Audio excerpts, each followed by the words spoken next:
seu estado de exaltação, ele é Senhor, depois de ter realizado uma grande obra de salvação. Então, depois que ele ressuscitou, né? Aí é um estado de exaltação. Então, o que é o estado de humilhação de Cristo? Constitui-se na renúncia voluntária e temporária de Cristo da majestade divina que lhe pertencia como Filho de Deus, Criador e Governador do Universo, a fim de submeter-se ao Pai e reunir as condições necessárias para o quê? Para salvar a humanidade. Então ele renunciou, né, como Filho de Deus, como Criador, como Governador do Universo. Ele se encarnou, tomou forma de homem, de ser humano, como diz, sem pecar, e para obedecer ou para se submeter àquilo que era o propósito de Deus desde ou antes a fundação do mundo. Amém? Glória a Deus. Vamos ver em Mateus 3,15. Glória a Deus. Vamos ler Mateus 3,15 que diz: Jesus, porém, respondendo, disse-lhe: deixa por agora, porque assim nos convém cumprir toda a justiça. Então ele o permitiu. Essa passagem está falando sobre o batismo de Jesus, né? Que João Batista até receou, né, em batizar Jesus. Ele falou: né, batizar a Jesus, porque quando Jesus estava vindo até ele, ele disse às pessoas: olha, eis o Cordeiro de Deus que tira o pecado do mundo. E como ele poderia batizar Jesus? Mas Jesus disse que tinha que se cumprir aquilo que estava escrito. E aí então João Batista permitiu, né? Aceitou batizar a Jesus. E aqui fala que essas foram as condições necessárias para salvar. Então ele passou pelo processo e nós estamos vendo esta questão. Gálatas 3,13. Cristo nos resgatou da maldição da lei, fazendo-se maldição por nós, porque está escrito: maldito todo aquele que for pendurado no madeiro. E a gente sabe que a crucificação era algo muito vergonhoso, né? Então, por isso se dizia: maldito todo aquele que for pendurado no madeiro. E era essa morte, né, de crucificação, eram para malfeitores, para pessoas que praticavam crimes horríveis, horrendos, né? E colocaram a Jesus ali como maldito, né? Mas a gente sabe que tudo era um propósito de Deus e ele cumpriu todo este propósito, todo esse projeto, para que nós fôssemos alcançados com a salvação, né? Não só ali Israel, que não, né, vai ser um caso à parte, mas aí já tinha os discípulos, aqueles que eram após os discípulos, que ouviram a voz. Hoje nós estamos inseridos neste plano de salvação. Tudo isso por causa desse propósito. Tudo isso porque Jesus aceitou, né, passar por todo esse, eu posso até dizer assim, um desafio, né, passar por toda essa situação. Para quê? Para nos salvar. Graças a Deus. Então, somente para isso, ou por tudo isso, né, que é grande demais. Gálatas 4,4 também.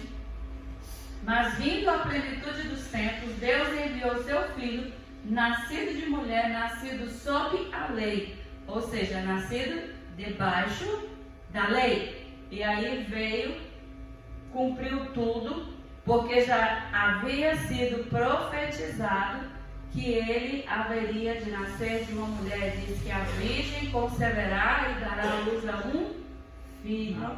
E o nome será o quê? Jesus. Amém? Então, ou seja, vindo à plenitude, ou o estado do que se acha completo. Então, na plenitude do tempo, foi naquele tempo determinado, aí aconteceu que Jesus nasceu. Amém? Glória a Deus. Graças a Deus. Filipenses 2, 6 a 8. Esse aqui eu acho que a gente não precisa ler, né? Porque todos os irmãos já sabem, nós lemos aqui na introdução, no textual. Glória a Deus. Então, segundo Walter Brunelli, a humilhação implica desde o esvaziamento, que é nozes, até a sua morte ignominiosa, que é vergonhosa, na cruz. Sua humilhação consiste em que ele, sendo Deus, precisou descer do céu para revestir-se de carne e sangue, experimentar todas as mazelas e intempéries da vida humana e ser morto no lugar do homem para ter todas as condições de interceder por ele e redimi-lo dos seus pecados. Então, Jesus se esvaziou do seu poderio, né? De tudo aquilo ali que ele tinha no céu, para passar por este processo que, se nós olharmos, é como se fosse uma humilhação. É como se hoje pegasse, por exemplo, o presidente da República e colocasse ele para trabalhar, não desmerecendo, numa área de limpeza em algum órgão, num hospital, em algum lugar. Porque todo trabalho edifica, né? Todo trabalho edifica o homem. Então, mas eu estou falando assim, da condição. Jesus saiu do céu, né? E veio tomar uma forma de homem e passar por todo esse processo que a gente passa. Que fácil não é verdade? E ele, como sendo Deus, passar por uma situação dessa, a gente olha para não, é muita humilhação, né? É muita humilhação.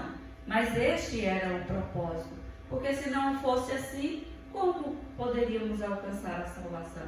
Não teríamos outro método ou algo que pudesse nos levar de volta a Deus. Eu digo de volta porque assim que Adão e Eva pecaram contra Deus, entrou o pecado no mundo e a partir daí todos são concebidos em pecado, né? Então veio essa geração, nós somos dessa geração de pecadores. Tanto que, se nós observarmos, irmãos, já até falei isso aqui uma vez, se uma criança nasce, se você não fala para ela sobre o bem e sobre o mal, ela vai pender para o mal. É a natureza. Ela vai pender para o mal. Alguém ensina uma criança a dançar? Não, ela dança. Não é? A natureza já pende tudo para essas coisas. Então, é por isso que você fica rindo e desconcentrou, viu? Glória a Deus. É por isso, foi por causa disso que Jesus passou por tudo isso. Para que nós hoje fôssemos reconciliados a Deus, porque se não fosse dessa forma, não teria outra forma de nós nos reconciliarmos com Deus e um dia sermos salvos e herdar os céus por eterna morada, ou seja, voltar ao estado original antes do pecado. Louvado seja Deus. Foi para isso, voltar ao estado original antes do pecado de Adão e Eva. Porque ali tinha lugar melhor do que aquele, como a Bíblia descreve, no jardim do Éden. Deus ali na viração do dia, falando diretamente a Adão e Eva, né? Todas as necessidades supridas. Ele não precisava trabalhar como hoje nós trabalhamos, né? Até uma exaustão, um esgotamento físico, um esgotamento mental. Não precisava de nada disso. Então, para voltar àquele estado original, foi que Jesus passou por tudo isso. Vamos ver Romanos 5:8. Mas Deus prova o seu amor para conosco em que Cristo morreu por nós, sendo nós ainda pecadores. Então, mas Jesus morreu há mais de 2000 anos atrás. Eu não era nem nascido. Como é que ele morreu por mim? Eu já era pecador? Nascemos pecadores. Fomos concebidos sob pecado, né? Isaías 53:12. Pelo que lhe darei a parte de muitos, e com os poderosos repartirá ele o despojo, porquanto derramou a sua alma na morte e foi contado com os transgressores. Ele se esvaziou de Deus, de Jesus, né? Deixou a sua morada no céu, na glória, e foi contado com os transgressores. Ele foi contado com aqueles 2 ladrões lá na cruz, mas ele levou sobre si o pecado de muitos e pelos transgressores intercedeu. Ele não só intercedeu ali por aquele, não só, não vou dizer intercedeu, né? Resolveu a situação daquele ladrão lá da cruz, salvando naquele momento, mas tem João, a parte de João, que Jesus ora, eu não anotei aqui, eu não sei se está aqui, eu só não penso, que ele fala assim, que eu rogo não só por estes, mas por aqueles que ainda virão, né? Então assim, ele orava não só pelos seus discípulos, pelos apóstolos, mas ele já rogava a Deus por aqueles que haveriam de um dia aceitar a Jesus. Vai procurar aí, meu pastor? É João 15? Glória a Deus, bendito seja o nome do Senhor. Eu tinha até anotado aqui, mas tem que anotar é aqui, porque na revista, que depois eu não leio. Glória a Deus. Eu ainda li em casa, eu não sei se está aqui no texto. Eu acho que não é João 15. Procura no Google aí que acha. É mais fácil. Acho que é a partir do 20. Glória a Deus. Eu acho que eu achei. É João 17, 20. Eu sabia que era a partir do 20. Eu não rogo somente por estes, mas também por aqueles que pela sua palavra hão de crer em mim, para que todos sejam um como tu, ó Pai, o és em mim e eu em ti, e também eles sejam um em nós, para que o mundo creia que tu me enviaste. Então eles estavam fazendo o quê? Eles estavam intercedendo por nós, rogando ao Pai pela nossa vida. Amém? Amém. Glória a Deus. Nós já lemos Isaías, já, né? 1.2 fala sobre que a humilhação foi sua autolimitação. Assim, em seu estado de humilhação, Cristo abdicou por um tempo de todos os seus privilégios eternos para se tornar como um de nós.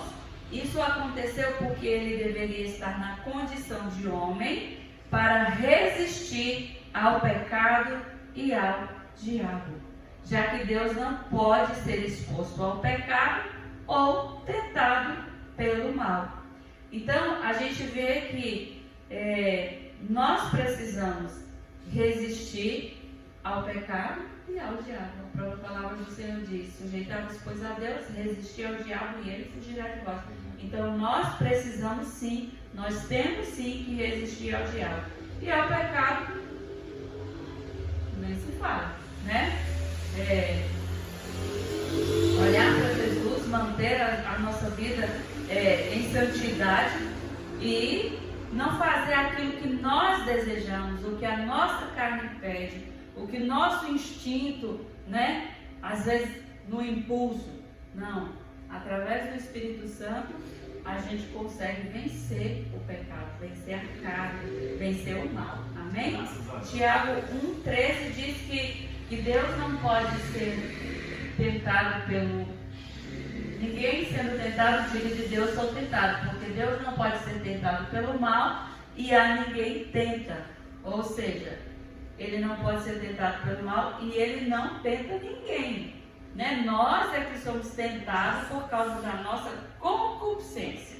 Não é dizer assim, porque Deus me permitiu ser tentado por isso, por aquilo. Não, a palavra do Senhor diz que nós somos engodados pela nossa própria concupiscência.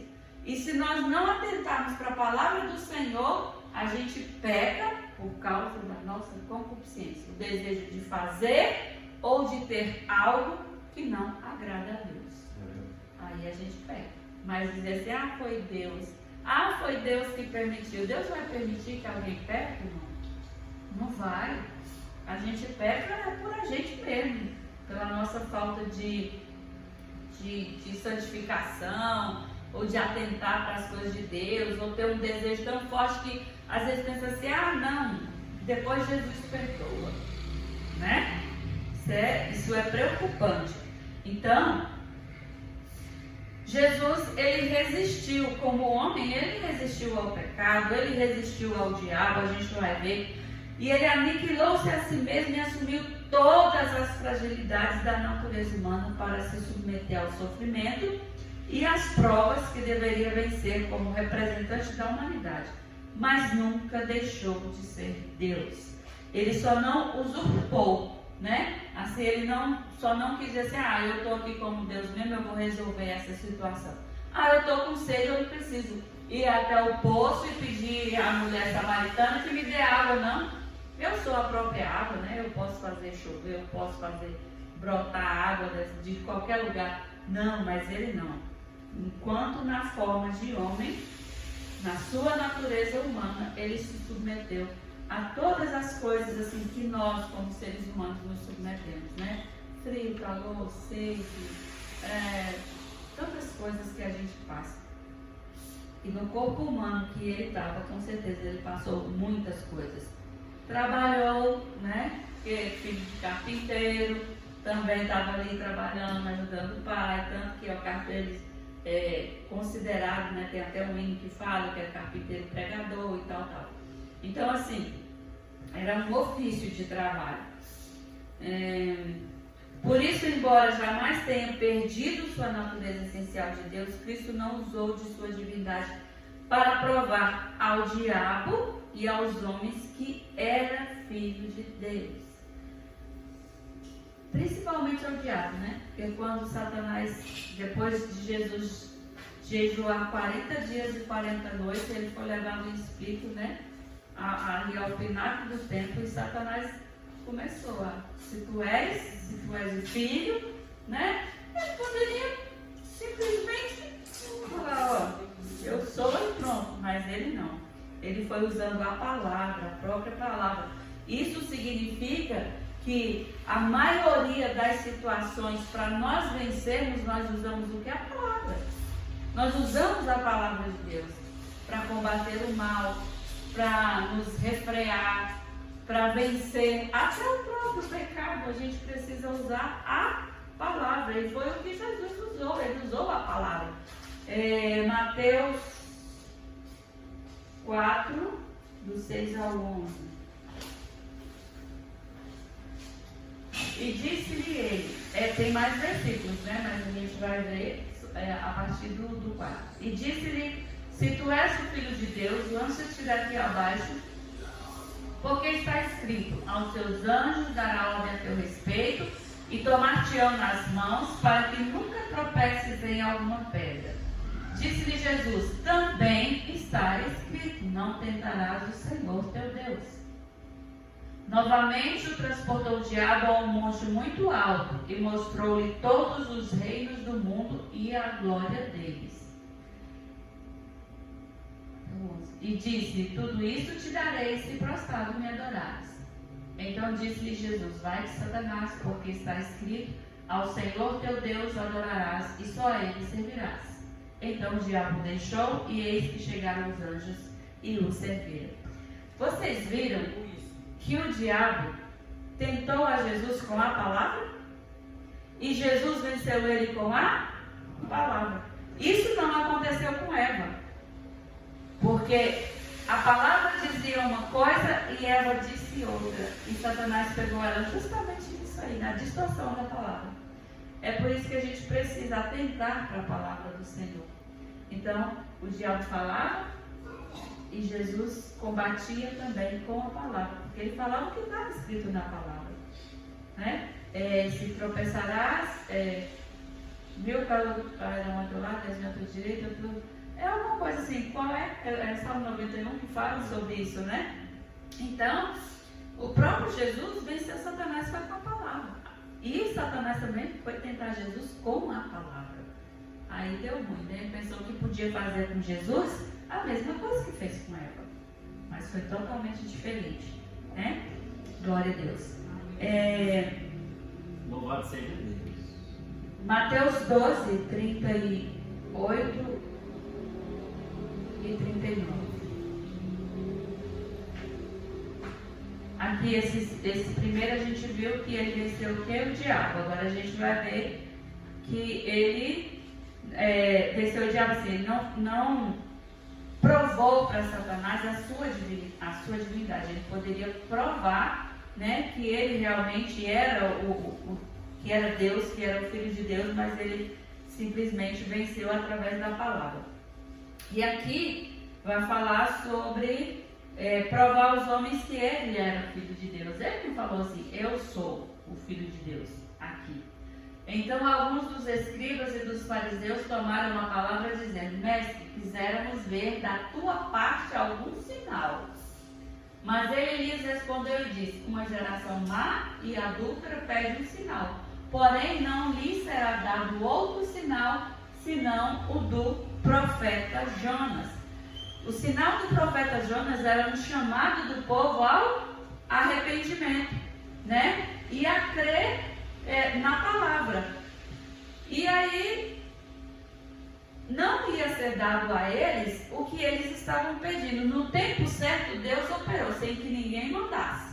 Né? Sem que ninguém dissesse, faz aí um sinal para você provar que você é filho de Deus ou que você tem algum poder. Ele não se submeteu a isso para provar aos homens. E ele diz, não vai ser dado nenhum sinal a não ser do profeta Jonas. Ou seja, Jonas pregou o arrependimento, né? Lá na cidade de Nínive, para que aquelas pessoas reconhecessem a palavra e se convertessem a Deus. E Jesus estava falando acerca da palavra, o mesmo propósito, para que eles chegassem ao arrependimento e aceitassem a Jesus, né? E crescem em Jesus como Filho de Deus. E isso foi o que Jesus respondeu para eles, porque Jesus podia falar, não, eu posso fazer isso aqui agora para vocês verem que eu sou, mas ele não fez. Marcos 8, 11 e 12. E saíram os fariseus e começaram a disputar com ele, com quem? Com Jesus, pedindo-lhe para o tentarem, né, um sinal do céu. E suspirando profundamente em seu espírito, disse, por que pede esta geração um sinal?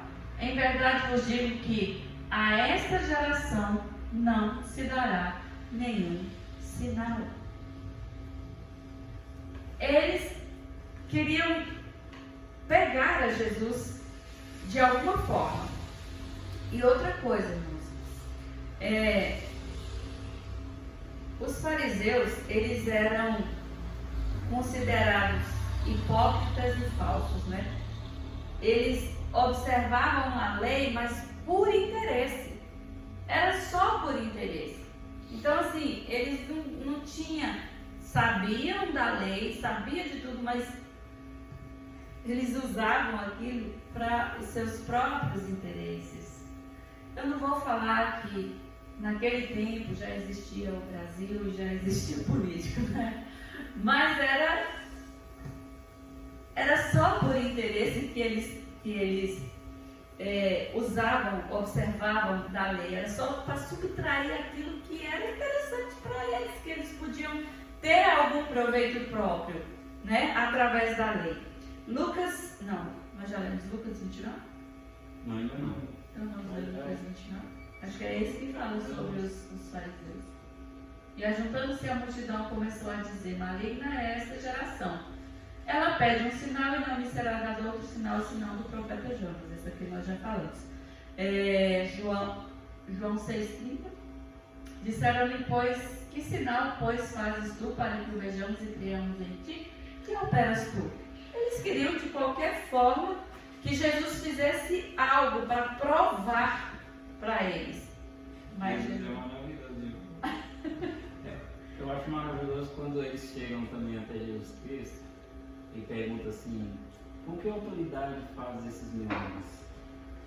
Aí Jesus Cristo faz uma pergunta para ele, sobre assim, vamos fazer o seguinte, me responda se o batismo de João é do céu ou da terra. Aí eles falam assim, se a gente falar que é do céu, eu não creio em Jesus Cristo porque ele foi batizado por João Batista. Agora se a gente falar que é da terra, por que vocês creem em João? Eles ficaram sem resposta. Jesus Cristo é maravilhoso por conta dessas coisas. Somente uma pergunta colocou eles para cá, para lá. Porque tudo tinha um tempo, né, determinado. Era a plenitude, né? Então, o tempo era para Jesus nascer, para Jesus completar ali a sua idade, para estar no templo, porque até os 12 anos, as crianças precisavam estar em casa e os pais ensinarem toda a lei, né? Tudo. Quando era com 12 anos, aí eles já podiam ir ao templo para ser o que? Interrogados acerca daquilo que eles aprenderam em casa. Isso é legal, né? Aí eles podiam ir até o templo e eles eram interrogados acerca dessas coisas, né? Então, por isso a gente vê que com 12 anos Jesus estava onde? Lá no templo. Só que ele era a própria lei, né? Ele era a própria sabedoria, ele sabia de tudo, né? Ele que deu as leis a Moisés, então ele sabia de tudo, não tinha nem como, né, não ser interrogado. E nisso ele já disputava ali com os doutores da lei, com tudo, porque ele já sabia tudo, né? Então ele se esvaziou para poder morrer na cruz. Nisto consiste o seu estado de humilhação, pois ele sendo em forma de Deus, não considerou com usurpação ser igual a Deus, mas esvaziou-se a si mesmo, assumindo a condição de servo, tornando-se semelhante a nós. E achado nessa condição, ele humilhou-se ainda mais, ao se deixar morrer na cruz em nosso lugar. Esse a gente não precisa ler, porque é Filipenses 2, do 6 ao 8. A gente sempre repete, sempre fala, sempre proclama, né? E para isso, ele abriu mão do uso livre e independente do seu poder e conhecimentos infinitos. Mateus 24, 36. Para em tudo depender da intervenção do Espírito Santo, para que realizasse as obras de Deus. Mateus 24, 36. Porém, naquele dia e hora ninguém sabe, nem os anjos do céu, nem o Filho, mas unicamente o meu Pai. Então, ele abriu mão do uso livre e independente do seu poder e conhecimentos infinitos. Ele poderia muito bem saber dessa do dia e da hora, né? Mas ele preferiu, na forma de homem estar, e continuar dessa forma sem saber. Glória a Deus. E aqui nós vamos ver a trindade, né? Nós vamos ver que Jesus estava aqui em forma de homem e ele estava dependendo também da intervenção direta do Espírito Santo na vida que ele estava vivendo na terra, para que ele realizasse o que? As obras de Deus. Isaías 6, 1. 61? É 61, desculpa. O Espírito do Senhor Jeová está sobre mim, porque o Senhor me ungiu para pregar boas novas aos mansos, enviou-me a restaurar os contritos de coração, a proclamar liberdade aos cativos e a abertura de prisão aos presos. Tudo isso aí é a obra de quem? É a obra de Jesus, mas ele disse: o Espírito do Senhor Jeová está o quê? Sobre mim. Louvado seja Deus. Glória a Deus, aleluia. Ele poderia, como Deus, realizar, mas como ele abriu mão da sua forma de Deus, se esvaziou, né, da sua divindade, estava em forma de homem, aí se cumpriu o que diz Isaías: o Espírito do Senhor Jeová está sobre mim. Louvado seja Deus. Vamos ver Mateus 4, 1. Graças a Jesus. Aleluia. Mateus 4, 1. Eu ia falar disso. Louvado seja Deus. Então foi conduzido Jesus pelo Espírito ao deserto para ser tentado pelo diabo. Glória a Deus. Então nós vimos aqui que ele também estava sendo direcionado pelo Espírito, estava realizando aquela obra pelo Espírito. Amém? Amém. No entanto, todo o poder que Jesus detinha em sua pré-existência no céu foi reavido após o quê? A sua ressurreição dentre os mortos. Mateus 28, 18.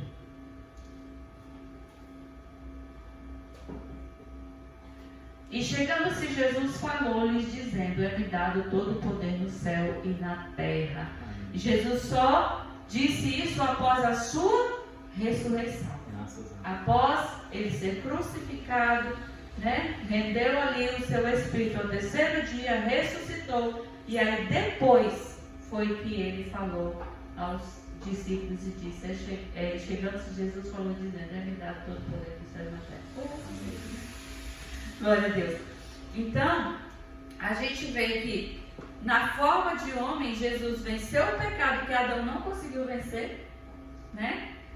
Que Eva foi tentada, mas se Adão não tivesse cedido, né? Provavelmente não teria o pecado sido concebido, né? Que foi o que gerou a morte. E outro fator que Jesus cumpriu foi assentar-se no trono de Davi para se cumprir a promessa de Deus, porque Deus já havia falado que não iria faltar descendente de Davi para que se assentasse no trono. Amém? Então, aqui já se cumpriu esta profecia e nós vimos essa questão de que Adão não conseguiu vencer o pecado, mas Jesus venceu. As causas da humilhação. Irmãos, eu estou muito rápido. Se vocês quiserem participar, falar alguma coisa, comentar, vocês podem falar. Nós estamos em um estudo. A gente vai passando assim, mas se vocês vão falar, pastora, desacelera, né? Eu acho maravilhoso, pastor, aquele texto que a senhora leu ali, de Isaías 61. O Espírito do Senhor Jeová está sobre mim. Quando ele volta do deserto, ele foi tentado pelo diabo, ele entra no templo. E é dado para ele o livro de quem? Do profeta Isaías. E ele lê o mesmo texto. Eu acho maravilhoso esses paralelos, pastor. Né? A coerência da palavra de Deus. Isaías, 700 anos aproximadamente. Sim. E Jesus vai lá. Meu Deus. É verdade. Só pode ser Jesus. Para mostrar também que ele tinha conhecimento de toda a lei, né? E ele estava ali justamente para cumprir, né? Eu li um texto de Isaías que mostra o tanto que a Bíblia é atual. Tinha 700 anos antes de cumprir, e aí se cumpriu ele estava atual, e hoje ao ler ele está conjugado no futuro. Assim, né? Como se estivesse hoje, para hoje. 2.700 anos depois. Louvado seja Jesus. Isaías falando, e a gente lê o texto hoje. Nem à toa, nem à toa. Eu ia comentar, mas estava mais no início aí. Aquele primeiro texto de Isaías que foi lido aí. Amém. Então, as causas da humilhação de Cristo para restaurar o homem e a criação. Esse foi um dos principais motivos, né? Como dito na passagem acima, todos os milagres e ensinamentos de Cristo foram operados mediante o quê? A ação do Espírito Santo, para que Jesus pudesse cumprir sua missão neste mundo como servo de Deus. Atos 10, 38.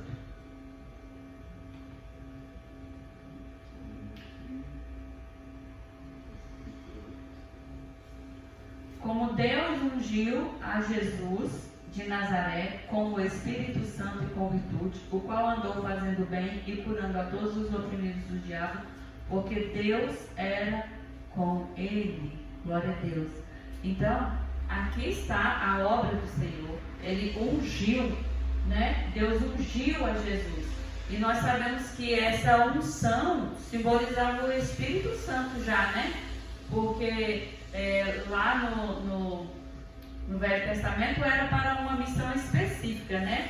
E aqui nós já vimos que já havia assim o Espírito Santo, né? A manifestação do Espírito Santo quando Jesus foi batizado ali naquela forma corpórea.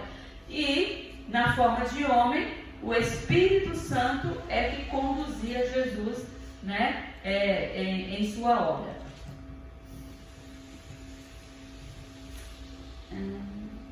Em seu estado de humilhação, Jesus preferiu servir a Deus simples e humildemente, como um homem normal, para, através de sua obediência, restaurar o homem e a criação do seu estado edênico. Isso aqui a gente falou já, né? É para que o homem volte ao seu estado original antes do pecado. O estado original lá no Jardim do Éden, antes do pecado. Não foi Deus quem pecou, mas o homem. E por isso só o homem perfeito, o último Adão, poderia obedecer a Deus a ponto de retirar o homem e o mundo do domínio das trevas e devolvê-los restaurados e santificados ao seu Criador. Então só Jesus pode fazer essa obra redentora, né? Por isso ele passou por todo esse processo para restaurar o homem e a criação, para trazer de volta ao seu estado original edênico, né? Lá do Jardim do Éden. Amém? Amém. 2.2. Para sofrer em nosso lugar, isso foi a causa também da humilhação de Cristo. Para salvar o homem, o Filho de Deus se tornou homem, pois precisava em todos os aspectos ser igual aos homens, para sofrer nas mãos dos pecadores e por eles interceder. Hebreus 5, 8, 9.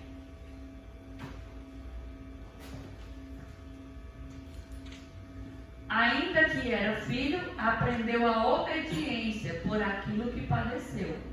E sendo ele consumado, veio a ser a causa de eterna salvação para todos os que lhe obedecem. Amém. Glória a Deus. Então, tá aí. Jesus foi obediente como homem? Obedeceu a palavra, obedeceu a Deus Pai? Sim. Por que nós não podemos então ser obedientes à palavra e obedientes a Deus? É possível. É possível através de Jesus. Amém? Através do Espírito Santo de Jesus, de Deus. Mas o estado de humilhação não implica na possibilidade de o homem subjugar a Cristo e humilhar a seu bel prazer, pois o seu sofrimento era vontade de Deus. Então alguém vai dizer assim, mas Jesus era só um homem, olha o que fizeram. Vê o que fizeram com Jesus, né? Toda aquela humilhação, nós precisamos reconhecer todo o sacrifício de Jesus por nossa causa, o sofrimento dele por nossa causa, porque aquela era a vontade de Deus, né? E para que outras pessoas hoje possam chegar e dizer, Jesus não é nada, Jesus não faz nada, quem faz é fulano, é Beltrano, né? Isaías 53, 10. Todavia ao Senhor agradou o moê-lo, fazendo-o enfermar, quando a sua alma se puser por expiação do pecado. Verá a sua posteridade, prolongará os dias, e bom prazer ao Senhor prosperará na sua mão. Aqui a gente destaca o que? Ele como homem, o sofrimento, porque ao Senhor agradou o que? Moê-lo. A gente não aguenta ser muito, não. A gente passa por algumas provas, por algumas lutas, algumas dificuldades, mas ser moído é só a gente pegar o exemplo de uma carne. A gente pega um pedaço da carne inteira e lá no açougue a gente pede, moe. Ali é um processo fácil? Só sai os pedacinhos, né? E a outra coisa é fazendo enfermar quando a sua alma se puser por expiação do pecado. Ou seja, ele se angustiou. Ele passou por um processo de angústia. Essas foram as dores que ele sentiu, né? Tudo por minha causa, tudo por sua causa, tudo por nossa causa. Glória a Deus. Então, ninguém pode dizer, foi em vão. Foi em vão. Ele passou por tudo isso, mas quem faz é a mãe dele. A mãe dele não faz.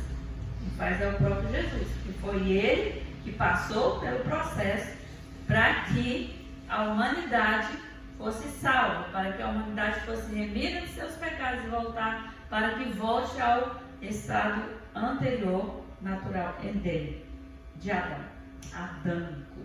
Glória a Deus. Louvado seja Jesus. O próprio Jesus revelou aos discípulos as etapas de sua humilhação, ensinando que tudo isso era parte do processo da redenção, para que ele pudesse cumprir toda a justiça de Deus contra a maldição do pecado. Mateus 16, 21. Desde então começou Jesus a mostrar aos seus discípulos que convinha ir a Jerusalém e padecer muito dos anciãos e dos principais dos sacerdotes e dos escribas, e ser morto e ressuscitar ao terceiro dia. Louvado seja Jesus. Pessoas que não deveriam fazer nada de ruim com Jesus, né? Os anciãos, os principais dos sacerdotes e dos escribas, porque eles eram os detentores da lei, né? Eles tinham conhecimento de toda a lei lá do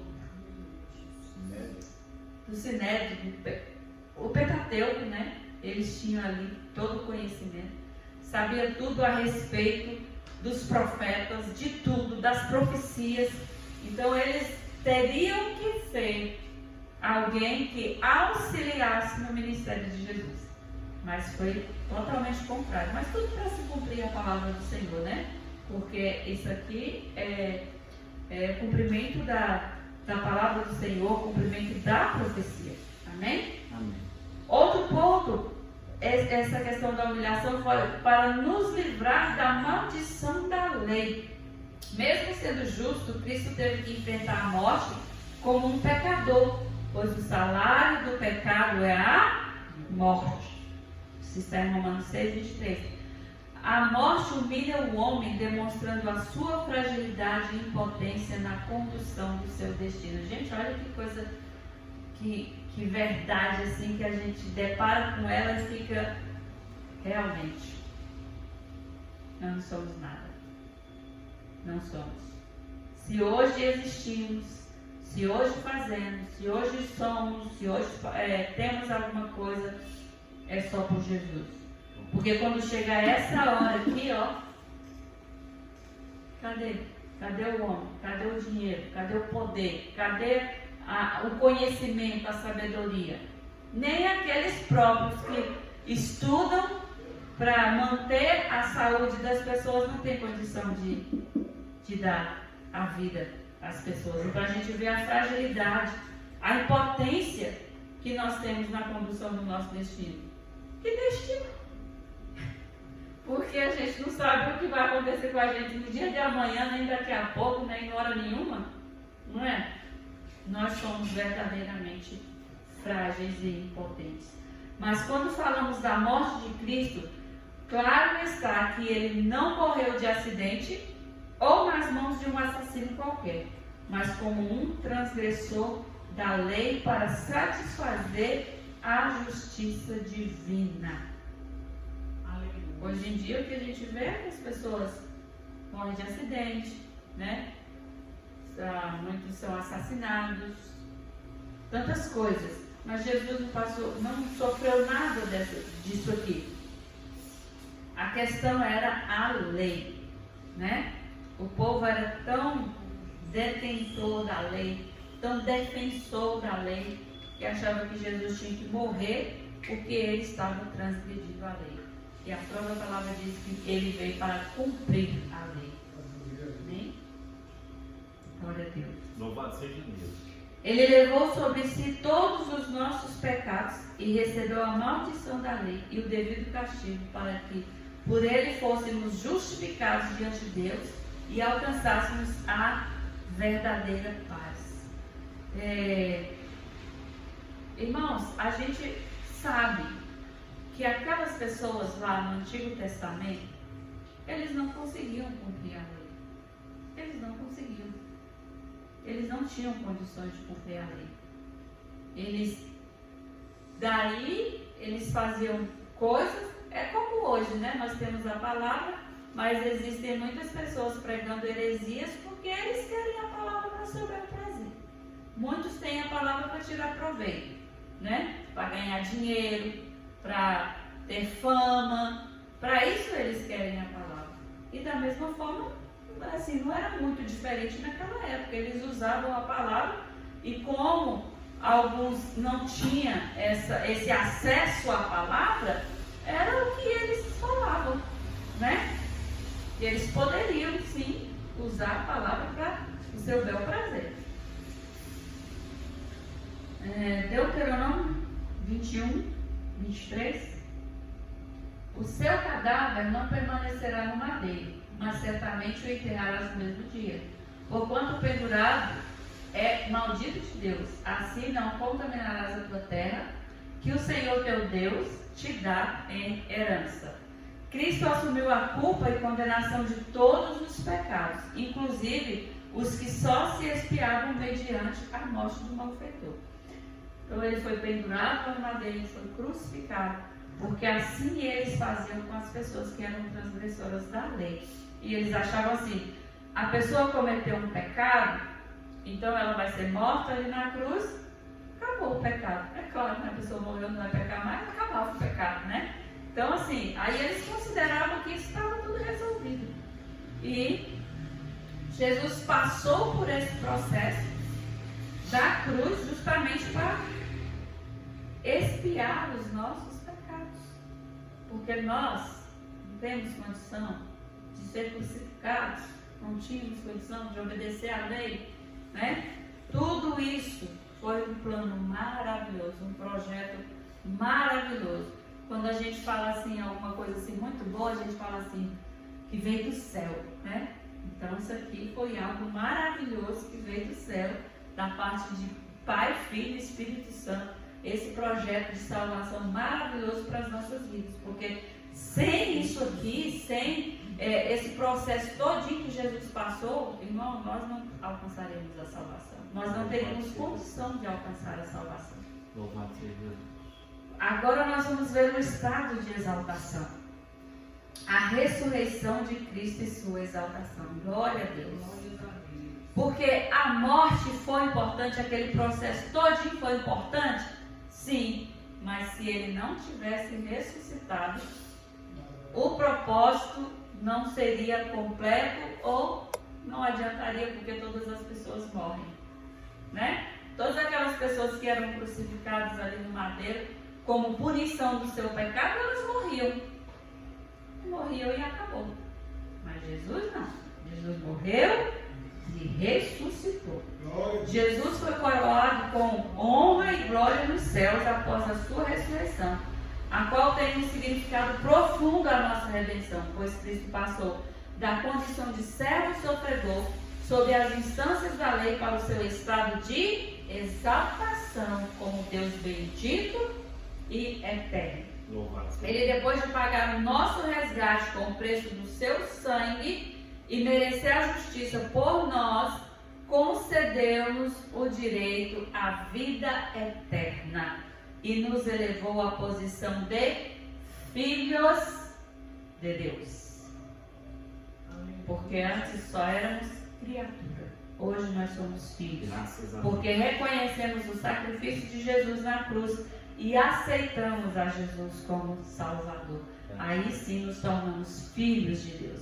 A ressurreição de Cristo dentre os mortos é a confirmação impressionante do seu ensino e das suas promessas. É a confirmação do Pai de que ele cumpriu os requisitos da lei. É a manifestação da sua vitória sobre o pecado e a morte. E a causa da nossa justificação, regeneração, santificação e ressurreição final. Graças a Deus. Glória a Deus. Outra coisa maravilhosa é a ascensão de Cristo, né? Porque algumas pessoas até ressuscitaram, né? Através da manifestação do poder de Deus. Mas vivas elas não subiram ao céu. E Jesus subiu. A ascensão de Cristo. Num certo sentido, a sua ascensão também foi necessária para completar o milagre da sua ressurreição. A ascensão foi uma subida visível de Cristo ao céu, porque as pessoas contemplaram quando Jesus subiu ao céu. em sua natureza humana, unindo-a para sempre à sua natureza divina. Assim, tudo isso aconteceu para possibilitar que a igreja tivesse o mesmo destino através dele como precursor. A Bíblia diz que nós já ressuscitamos com Cristo e estamos assentados com ele nas regiões celestiais. Glória a Deus. Olha que privilégio. Até nas regiões celestiais nós temos acesso. Glória a Deus. Mas também diz que haverá um dia em que tudo isso se concretizará de fato e de direito, quando estaremos junto com ele no céu, glorificando a Deus por tudo aquilo que fez por nós. Glorificado seja o nome do Senhor. Vamos ver João 14:3.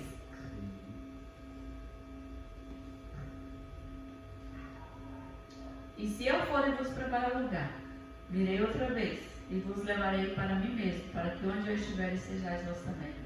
Aí a gente lê assim, diz, e se eu for, sim, eles estavam falando àquele povo lá naquela época, se eu for, né? Aí, antes de tudo, e aí depois eles viram que ele realmente foi. Então, ele já preparou o lugar. Amém? A exaltação de Cristo à direita do Pai. Após a sua ascensão, Jesus Cristo sentou-se à direita de Deus. Agora, durante sua ascensão à direita do Pai, Jesus Cristo governa e protege a sua igreja. Ele governa o mundo e o universo inteiro e intercede por seu povo com base em seu sacrifício realizado. Agora nós temos um advogado, glória a Deus, né? Que nos assiste diante de Deus. Glória a Deus.